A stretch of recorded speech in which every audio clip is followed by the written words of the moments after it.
5 सहारे आपके जीवन में होने चाहिए। अरे जब 5 हो तो 5 में से कर सकते एक सहारा तो हो। कौन कौन से सहारे? पहला सहारा, पहला आश्रय किसी ग्रंथ का आश्रय हो। ग्रंथ माने हमारे बहुत से ग्रंथ हैं। रामचरितमानस है, श्रीमद् भगवत गीता है, वेद है, उपनिषद है, दुर्गा सप्तशती है, हनुमान चालीसा है। कोई भी ग्रंथ, एक ग्रंथ का सहारा आप ले लो। मान लिया यही लेने का सहारा, आप ये विचार करोगे रामायण हमको 2 चौपाई पढ़नी ही पढ़नी है, ये विचार कर लो। या श्रीमद् भगवत गीता जी का एक श्लोक हमको पाठ करना ही करना है, ये संकल्प ले लो। कुछ नहीं करेंगे, हनुमान चालीसा पढ़ेंगे, ये विचार कर लो। लेकिन वो हनुमान चालीसा पढ़ेंगे, लेकिन बाथरूम चालीसा नहीं पढ़ेंगे। बाथरूम चालीसा जानते हो आप लोग?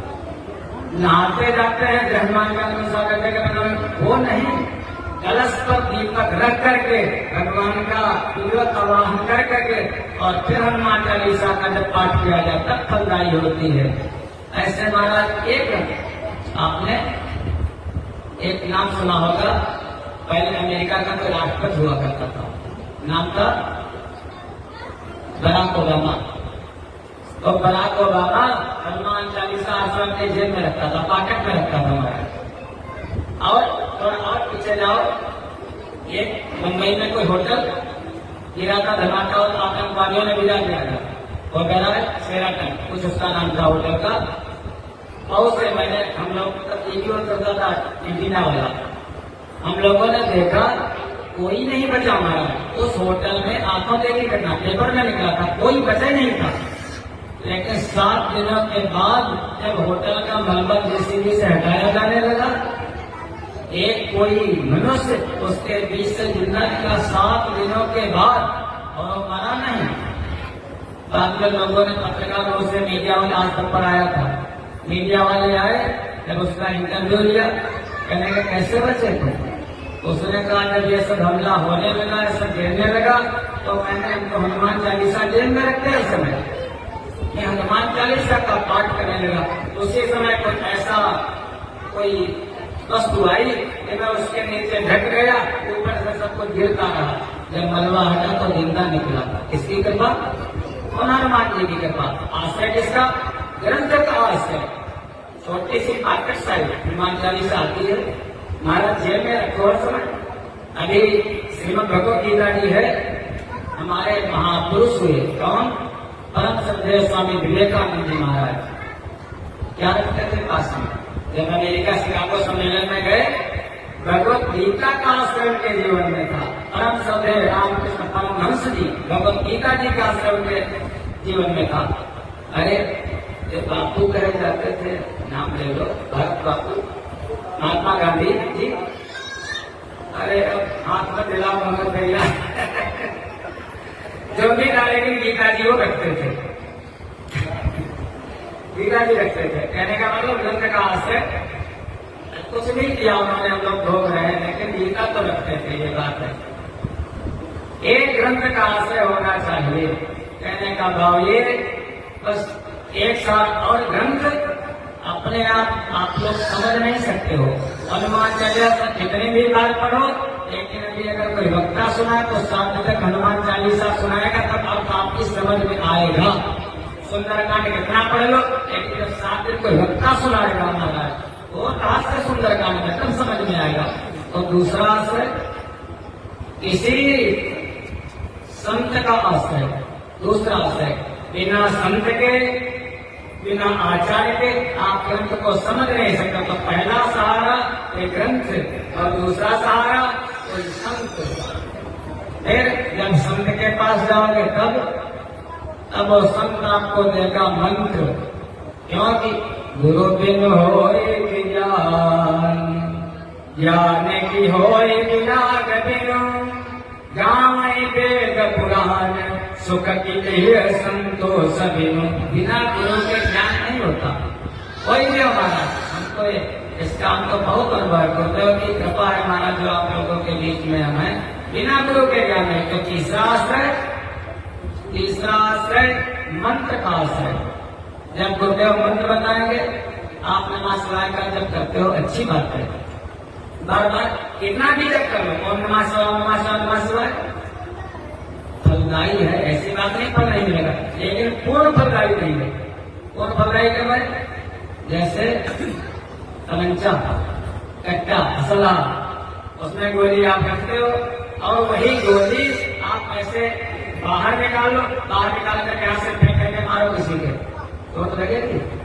जरा सी गले को चोट लग जाए, लेकिन होने बिगड़ने वाला कुछ नहीं। और उसी गोली को आप सलाह के भीतर रखो, तमंचा के भीतर रखो, और अगर ट्रेगर दबाओ उंगली से, तो हाथ से मारोगे भूख लगेगी, और जब उंगली से ऐसे ट्रेगर दबाओ सामने हाथ ही खड़ा कर दो, बचेगा बन जाएगा, नहीं बचेगा महाराज। तो जो गुरु का मुख होता है, मंत्र वही है, लेकिन गुरु का मुख बंदूक की नाल, जब वो मंत्र बंदूक की नाल से होकर के गुजरता है महाराज, तो वो बहुत प्रभावी हो जाता है। तो तीसरा आश्रय मंत्र का आश्रय, और चौथा आश्रय सूत्र आश्रय। सूत्र माने आपके जीवन में कोई नियम हो, बगैर नियम का, कहते हैं ना, आपके जीवन में संयम हो। नियम, महाराज हरिश्चंद्र की अगर कथा सुनते हो, श्री की कथा सुनते हो, मधुध्वज की कथा सुनते हो, इनके सबके जीवन में एक नियम था। एक नियम ये भी था, छोटी सी कथा है, भगवान भोले बाबा के दो भक्त, आप लोगों की जानकारी सब लोग सुनाते हो, दो भक्त, एक पंडित की बढ़िया और एक चरवाहा, दोनों पंडित जी, लेकिन रास्ते में पड़ती नदी, दोनों भोले बाबा को दर्शन करने जाते। पंडित जी जाते, ओम त्रयंबकम यजामहे सुगंधिं पुष्टिवर्धनम्, 1650 पूजन करते, और चरवाहा जाता डंडा लेकर के और भोले बाबा को नम वो करता। लेकिन नियम, एक दिन आ गई बाढ़, बरसात का महीना, जब बाढ़ आई तो पंडित जी ने सोचा, अरे इतनी बाढ़, बोले बाबा अब तो मां नहीं पाएंगे, यहीं से चाहे पानी पर से चाहे आंधी आए चाहे तूफान आए, भोले बाबा का नदी के पानी से पंडित जी ने ध्यान कर लिया। प्रभो ध्याये चरवाहे ने सोचा, पंडित जी ने तो यहीं से कर लिया, हो भी था साथ में दूर से देख रहा था। उसने सोचा आज बच नहीं सकते हो, तुम सोचते हो कि आज मार नहीं पड़ेगी, आज बचने वाले हो। अरे भक्तों का भाव है, शास्त्र की कथा में भक्तों का भाव है। उसने बांधा अपना मुड़ेगा था, ले लिया डंडा, और डंडा लेकर के नदी में गया कूद, तैर करके मोर्चा जा करके भोले बाबा के, और जैसे महाराज को दिया भोले बाबा को, भोले बाबा प्रसन्न, भक्तराज वरदान मांगो, इसे कहते नियम। भगवान चाहते हैं हम कल तक से हमारे पास आए तो जीवन में एक सूत्र हो, एक नियम हो आपके। बस अगर टेकेश्वर बाबा जाना है तो जाना है, अगर मोहल्ले में हो तो चाहे आंधी आए चाहे खड़क फिरे चाहे तूफान आए, ये नहीं वो तो महाराज सब देखते हैं। यही परीक्षा तभी होती है, दाता परीक्षा दुर्भिक्ष हो, बोले बाबा परीक्षा करते हैं, एक नियम हो। पहला आश्रय भूल गए, क्या बताया था? अरे उसको हाथ मत मारो, वो तो अपना काम करे, हम लोग आपको तो याद होगा, उसको याद नहीं, लेकिन आपको पहला, हाँ तो ऐसा चाहिए महाराज। पहला आश्रय जन का आश्रय, दूसरा आश्रय किसी संत का आश्रय, तीसरा आश्रय किसी मंत्र का आश्रय, और चौथा आश्रय एक सूत्र हो जीवन में, एक नियम हो। और पांचवा आश्रय है महाराज एक इष्ट देव की शरण। हमारे 33 कोटि देवता है, हम आदर तो सब देवताओं का करते हैं। कात्यायनी मैया भी हमारी आदरणीय है, भोले बाबा भी हमारे आदरणीय है, गणेश भगवान की भी हम पूजा करते हैं, भगवान सूर्य का भी हम ध्यान करते हैं, बच्चे भी हमारा माता है। लेकिन हमारे इष्ट कौन है?